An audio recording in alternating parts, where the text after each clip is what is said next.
Morning student. मैं doctor चंद्र प्रकाश खारू। हम discuss करने जा रहे हैं BSc part third organic chemistry की यूनिट फोर्थ।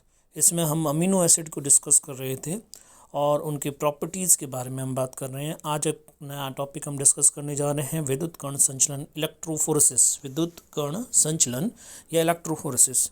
विद्युत कण संचलन या इलेक्ट्रोफोरेसिस अमीनो अम्ल अथवा पॉलीपेप्टाइड के पृथक्करण की अथवा शुद्धिकरण की विधि है। इस विधि में पृथक्करण द्वारा शुद्धिकरण विद्युत धारा प्रवाह के विलयन। इस विद्युत कण संचलन द्वारा पृथक्करण अथवा शुद्धिकरण विद्युत धारा के प्रवाह से विलयन में आयनों का विपरीत इलेक्ट्रोड की ओर गमन पर आधारित है। जब हम विद्युत धारा प्रवाहित करते हैं तो आयन जो है वो विपरीत आवेशित इलेक्ट्रोड की ओर प्रवाहित होते हैं। एक विलयन लिया, उसमें इलेक्ट्रोड लगाया और जब हम विद्युत धारा प्रवाहित करते हैं तो आवेशित आयन जो है वो विपरीत आयनित या आवेशित इलेक्ट्रोड की ओर गमन करते हैं। इस आधार पर, इस प्रिंसिपल, इस फिनोमिना पर विद्युत कण संचलन इलेक्ट्रोफोरेसिस की फिनोमिना आधारित है। इसका प्रयोग करके अमीनो अम्लों के पृथक्करण में भी प्रयुक्त होता है। समविभव बिंदु पर अमीनो अम्ल ज्विटर आयन के रूप में उपस्थित होते हैं। समविभव बिंदु वह पीएच है जिस पर अमीनो अम्ल का गमन शून्य हो जाता है, वो किसी भी इलेक्ट्रोड की ओर गमन नहीं करता। समविभव बिंदु से पीएच का मान कम है, यदि लोअर पीएच है उससे, तो अमीनो अम्ल कैटायनिक संरचना में परिवर्तित हो जाते हैं, यानी कि एसिडिक मीडियम हो गया। एसिडिक मीडियम के अंदर ज्यूटेन आयन के अंदर जो NH3 पॉजिटिव और CO नेगेटिव है, उसमें COO नेगेटिव ग्रुप जो है वो H+ आयन को एक्सेप्ट कर लेता है, जिससे कैटायनिक स्ट्रक्चर हमको प्राप्त होता है। तो अमीनो अम्ल जो है उस पर परिणामी धनावेश उत्पन्न हो जाता है at lower pH than isoelectric point या समविभव बिंदु। इसके विपरीत यदि पीएच का मान समविभव बिंदु से अधिक है, ज़्यादा है, तो उस कंडीशन में अमीनो अम्ल रासायनिक संरचना में परिवर्तन हो जाता है तथा वो हम कहें कि वो एनायनिक स्ट्रक्चर के अंदर परिवर्तित हो जाता है। ज्विटर आयनिक स्ट्रक्चर जो है वो एनायनिक स्ट्रक्चर में परिवर्तित हो जाएगा यदि पीएच का मान आइसोइलेक्ट्रिक पॉइंट से समविभव बिंदु से ज़्यादा है। तो पीएच का मान समविभव बिंदु से कम होने पर अमीनो अम्ल कैथोड की ओर गमन करेगा क्योंकि उसके ऊपर कैटायनिक स्ट्रक्चर प्रेजेंट है, जबकि पीएच का मान समविभव बिंदु से अधिक होने पर अमीनो अम्ल एनोड की ओर गमन करेगा क्योंकि उसके ऊपर एनायनिक स्ट्रक्चर प्रेजेंट है, वो ज्विटर आयनिक स्ट्रक्चर में नहीं प्रेजेंट होकर एनायनिक स्ट्रक्चर में प्रेजेंट होता है। अमीनो अम्ल को पृथक करने हेतु विद्युत कण संचलन की प्रक्रिया में एक पेपर स्ट्रिप को प्रयुक्त किया जाता है। सबसे पहले एक पेपर स्ट्रिप ली जाती है। इस स्ट्रिप को सेल्यूलोज एसीटेट से भिगोया जाता है जो अमीनो अम्लों के गमन के लिए माध्यम का कार्य करता है। इसके पश्चात स्ट्रिप को किसी निश्चित बफर के विलयन से भिगोया जाता है।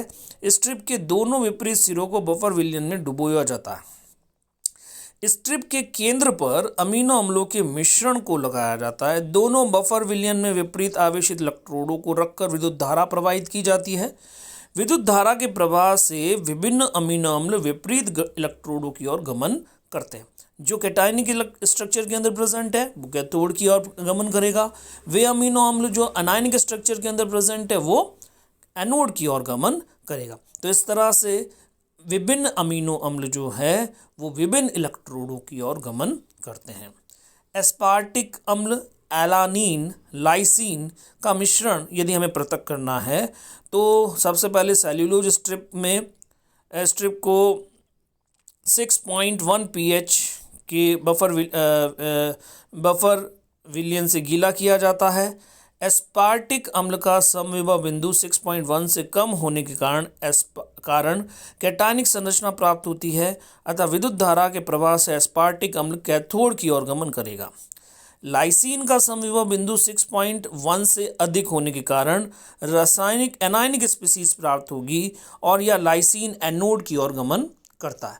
तो इस तरह से हम देखते हैं कि विभिन्न इलेक्ट्रोडों की ओर गमन जो है वो एस्पार्टिक एसिड कैथोड की ओर, लाइसिन एनोड की ओर, एलानीन का समविभव बिंदु 6.1 होने के कारण यह ज्यूटेरायनिक स्ट्रक्चर में पाया जाता है और यह किसी भी इलेक्ट्रोड की ओर गमन नहीं दर्शाता, अर्थात एलानीन उद्गम बिंदु पर ही रहता है। लाइसिन धनावेशित इलेक्ट्रोड की ओर चला जाता है और एस्पार्टिक एसिड जो है वो ऋणावेशित इलेक्ट्रोड की ओर गमन करता है। इस प्रकार तीनों अमीनो अम्ल अपने मिश्रण से पृथक हो जाते हैं। तो यहाँ पे स्ट्रक्चर से दर्शाया गया है 6.1 का बफर विलियन है, सेल्यूलोज स्ट्रिप जो है उसका बफर विलियन जो है 6.1 है, यानी कि वो अपनी आइसोइलेक्ट्रिक पॉइंट के ऊपर एलानीन रहता है ज्यूटेरायनिक स्ट्रक्चर में, जबकि एस्पार्टिक एसिड जो है वो कैटायनिक स्ट्रक्चर में आ जाता है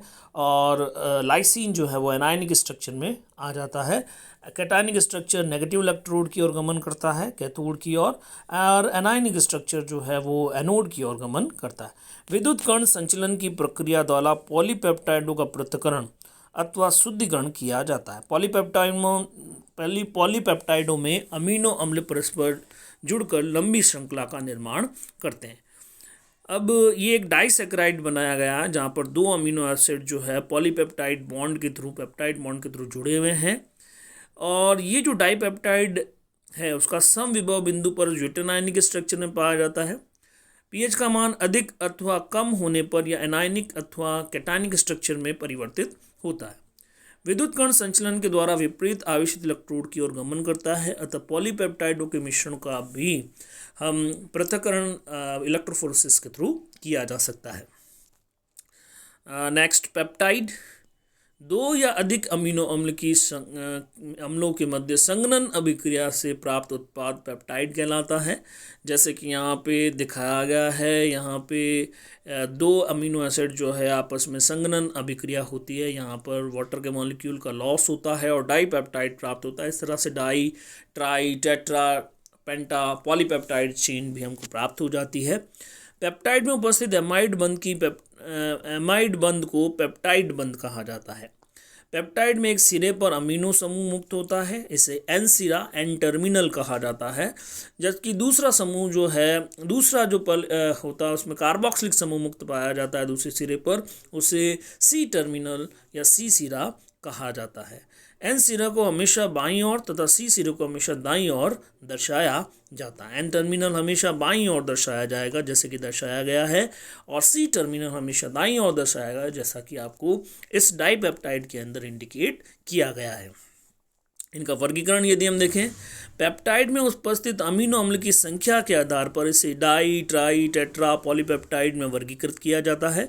जैसे कि डाइपेप्टाइड है, दो अमीनो एसिड आपस में जुड़े हुए हैं और उसको दर्शाया गया है। इसी तरह से ट्राईपेप्टाइड जो है उसमें तीन अमीनो एसिड आपस में जुड़कर पॉलीपेप्टाइड चेन का निर्माण करते हैं। पॉलीपेप्टाइड में 3 या 3 से 10,000 आणविक द्रव्यमान तक यदि है तो उस पॉलीपेप्टाइड को हम प्रोटीन कहते हैं। नामकरण, पेप्टाइड का नामकरण एन टर्मिनल से प्रारंभ होता है। एन सिरे पर उपस्थित अमीनो अम्ल के नामकरण से में ईन अनुलग्न को हटाकर इल प्रयुक्त कर दिया जाता है। इसी प्रकार क्रमिक रूप से अन्य अमीनो अम्लों के नाम को सतत रूप से इल अनुलग्न लगाकर किया जाता है। और अंत में सी टर्मिनल पर जो अमीनो अम्ल उपस्थित होता है उसका नाम यथावत लिखा जाता है। सी सिरे पर उपस्थित अनुलग्न का परिवर्तित नहीं होता, यानी कि जो ग्लाइसिन है तो उसे ग्लाइसिन ही लिखा, ग्लाइसिल नहीं लिखा जाएगा। लेकिन यदि एन टर्मिनल है तो ग्लाइसिन जो है उसको ग्लाइसिल, जैसे अगला जो जुड़ा हुआ है वो एलानीन है तो एलानीन है, ईन हट जाएगा, इल लग जाएगा, एलालिल। और लास्ट में अगर आपका लास्ट में यदि आपका अगेन ग्लाइसिन यदि प्रेजेंट है तो उसको ग्लाइसिन ही लिखा जाएगा, ग्लाइसिल नहीं लिखा जाएगा। जैसे कि यहाँ पे लिखा है, दर्शाया है ग्लाइसिल, ग्लाइसिन, यानी कि दो ग्लाइसिन आपस में जुड़े हुए थे तो पहले जो एन टर्मिनल पे ग्लाइसिन अमीनो एसिड प्रेजेंट है उसको ग्लाइसिल लिखा, लेकिन सी टर्मिनल पर जो प्रेजेंट है उसको ग्लाइसिन ही लिखा गया। इसी तरह से जैसे फेनिल एलानीन, ग्लाइसिल, अब फेनिल एलानीन है तो उसे सबसे पहला फेनिल एलालिल लिखा जाएगा, और दूसरा ग्लाइसिन है तो उसे ग्लाइसिल लिखा जाएगा। यहाँ पे गलत लिखा है, फेनिल एलालिल होगा ये, उसके बाद ग्लाइसिल होगा और लास्ट सी टर्मिनल पे क्योंकि ग्लाइसिन प्रेजेंट है तो उसको एज इट इज ग्लाइसिन ही लिखा जाएगा। पेप्टाइड का पॉलीपेप्टाइड का नामकरण। पॉलीपेप्टाइड पेप्टाइड का निर्माण कैसे किया जाता है तो उसको हम डिस्कस करेंगे। नामकरण वाला खत्म होने के बाद पॉलीपेप्टाइड का निर्माण, फॉर्मेशन ऑफ पॉलीपेप्टाइड। पेप्टाइड संश्लेषण के दौरान संघनन अभिक्रिया होती है। जैसा कि हमने देखा दो अमीनो एसिड आपस में जुड़ते हैं, वाटर के मॉलिक्यूल का एलिमिनेशन होता है, तो एक संघनन कंडेंसेशन रिएक्शन का कारण ये पॉलीपेप्टाइड चेन का निर्माण होता है। इस अभिक्रिया के दौरान एक अमीनो अम्ल का कार्बोक्सिलिक समूह और दूसरे अमीनो अम्ल का अमीनो समूह जो है परस्पर क्रिया करते हैं, जल के अणु का विलोपन होता है और एमाइड बंध का या पेप्टाइड बंध का निर्माण होता है। दोनों अमीनो अम्लों के मध्य पेप्टाइड बंध का निर्माण आसान नहीं होता क्योंकि एक ही अणु में उपस्थित अमीनो अम्ल तथा कार्बोक्सिलिक समूह के मध्य स्वतः संघनन द्वारा चक्रीकरण संभव है। इस समस्या के निवारण हेतु पेप्टाइड संश्लेषण में को निम्न क्रमिक पदों में किया जाता है। तो सबसे पहले क्या किया जाएगा, अमीनो अम्ल तथा कार्बोक्सिलिक समूह का रक्षण किया जाता है, उसको प्रिजर्व किया जाता है, प्रोटेक्शन किया जाता है। किसका, अमीनो एसिड का, अमीनो समूह का। अमीनो एसिड के अंदर अमीनो समूह भी है, कार्बोक्सिलिक समूह भी प्रेजेंट है। तो हमें क्या करना है, सबसे पहले अमीनो ग्रुप का या कार्बोक्सिलिक ग्रुप को प्रोटेक्ट करना है, उसका रक्षण करना होता है। दूसरा, अमीनो अम्लों के मध्य संघनन होता है और रक्षित समूह जो होता है, रक्षण समूह या रक्षित समूह का निष्कासन जो है सबसे लास्ट में करके पॉलीपेप्टाइड श्रृंखला को प्राप्त कर लिया जाता है। तो पेप्टाइड संश्लेषण जो है वो दो विधियां जो है प्रचलित है, उसमें से एक तो है क्लासिकल मेथड जिसे चिर सम्मित संश्लेषण कहा जाता है, दूसरा है सॉलिड फेज सिंथेसिस, ठोस प्रावस्था संश्लेषण। तो वन बाय वन हम इन दोनों मेथड को डिस्कस करेंगे। तो सबसे पहले क्लासिकल मेथड की बात करते हैं। इसके अंदर फिर क्लासिकल मेथड के अंदर दो विधियां जो है हम डिस्कस करने जा रहे हैं, एक तो फिशर सिंथेसिस है और दूसरा वर्गमान सिंथेसिस। तो सबसे पहले फिशर सिंथेसिस की हम बात करते हैं।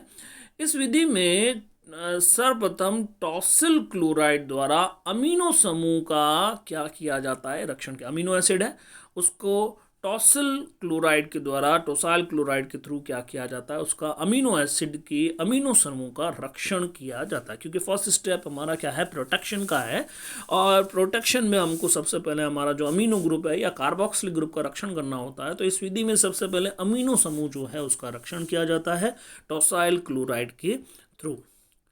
इसके पश्चात संघनन अभिक्रिया द्वारा पेप्टाइड बंध का निर्माण होता है। अंत में अपचयन द्वारा रक्षित समूह का निष्कासन किया जाता है। तो सबसे पहले टोसाइल क्लोराइड की रिएक्शन दे रखी है, यहाँ पे आपको टोसाइल क्लोराइड दर्शाया गया है। टोसाइल क्लोराइड जो है वो अमीनो ग्रुप के साथ में रिएक्शन करता है। सोडियम हाइड्रोक्साइड के प्रेजेंस में HCl का एलिमिनेशन होता है, प्रोटेक्शन हो रहा है और आपको प्रोटेक्टेड अमीनो अम्ल आपको प्राप्त होता है, रक्षित अमीनो अम्ल आपको प्राप्त हो जाता है।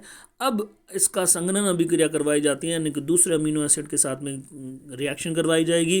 क्योंकि केवल अब आपके रक्षित समूह में कार्बोक्सिलिक समूह ही उपस्थित है, तो वो अमीनो अम्ल के अमीनो समूह के साथ में रिएक्शन करेगा, वाटर का मॉलिक्यूल का लॉस होगा और आपको डाइपेप्टाइड प्राप्त हो जाएगा, रक्षित डाइपेप्टाइड प्राप्त होगा। अब इस रक्षित डाइपेप्टाइड को रिडक्शन के थ्रू प्लेटिनम और पैलेडियम की प्रेजेंस में हाइड्रोजिनेशन के थ्रू में इसका रिडक्शन किया जाता है और रिडक्शन अपचयन के द्वारा रक्षित समूह जो है वो अलग हो गया है। जैसे कि आपको दिखा है, दर्शाया गया है, टोलुइन प्रेजेंट है, सल्फर डाइऑक्साइड जो है वो भी उपस्थित है और आपकी पॉलीपेप्टाइड श्रृंखला जो है उन दोनों से अलग हो गई है। तो इस तरह से चिर सम्मित संश्लेषण के द्वारा भी आप क्या कर सकते हैं, पॉलीपेप्टाइड श्रृंखला का निर्माण कर सकते हैं। और फिशर सिंथेसिस जो है it is a kind of classical method, ये चिर सम्मित संश्लेषण का एक प्रकार है जिसको हमने डिस्कस किया। इसी का दूसरा जो है वो वर्गमान सिंथेसिस है। इसमें जो है निम्नलिखित पद प्रयुक्त किए जाते हैं। सबसे पहले बेंजोइल ऑक्सीकार्बोनिल क्लोराइड का निर्माण किया जाता है। क्या किया जाता है, आपको बेंजोइल ऑक्सीकार्बोनिल क्लोराइड काम में लेना है, बनाना है और फिर अमीनो इस बेंजोल ऑक्सी कार्बोनिल क्लोराइड से अमीनो समूह का रक्षण किया जाता है। अमीनो समूह का रक्षण होने के बाद में संघनन अभिक्रिया की जाती है। संघनन अभिक्रिया के बाद में रक्षित समूह का निष्कासन। तो सबसे पहले यहाँ पे देखिए बेंजिल अल्कोहल हम काम में ले रहे हैं, डाइक्लोरो कार्बोनिल कंपाउंड हमने फॉस्जीन प्रयुक्त किया है और उसके अंदर इसकी रिएक्शन होती है और सबसे पहले बेंजोइल ऑक्सी कार्बोनाइल क्लोराइड का निर्माण होता है। अब यहाँ पे देखिए कि ये अमीनो एसिड के साथ रक्षण की अभिक्रिया हो रही है। ऑब्वियसली यहाँ पे सोडियम हाइड्रोक्साइड के प्रेजेंस में रिएक्शन हो रही है और इसमें आप देख सकते हैं कि कार्बोक्स, क्योंकि अब आपका यहाँ पर भी जो है अमीनो ग्रुप जो है उसको प्रोटेक्ट किया जा रहा है, अमीनो समूह का प्रोटेक्शन होगा। HCl का एलिमिनेशन हो रहा है जो कि सोडियम हाइड्रोक्साइड के द्वारा न्यूट्रलाइज किया जा रहा है। फर्दर फिर सल्फोनाइल क्लोराइड के साथ में फर्दर आप रिएक्शन करते हैं। सल्फोनाइल क्लोराइड का रिएक्शन क्या होगा, कार्बोक्सिलिक समूह जो है वो कार्बोनिल क्लोराइड के अंदर कन्वर्ट हो जाएगा, यानी कि उसको एक्टिवेट किया जा रहा है। कार्बोक्सिलिक समूह को क्या किया जा रहा है, यहाँ पे बर्गमान विधि के अंदर एक्टिवेट किया जाता है ताकि रिएक्शन की रेट जो है वो एनहेंस हो जाती है, इजी फॉर्मेशन को एनहेंस किया जाता है।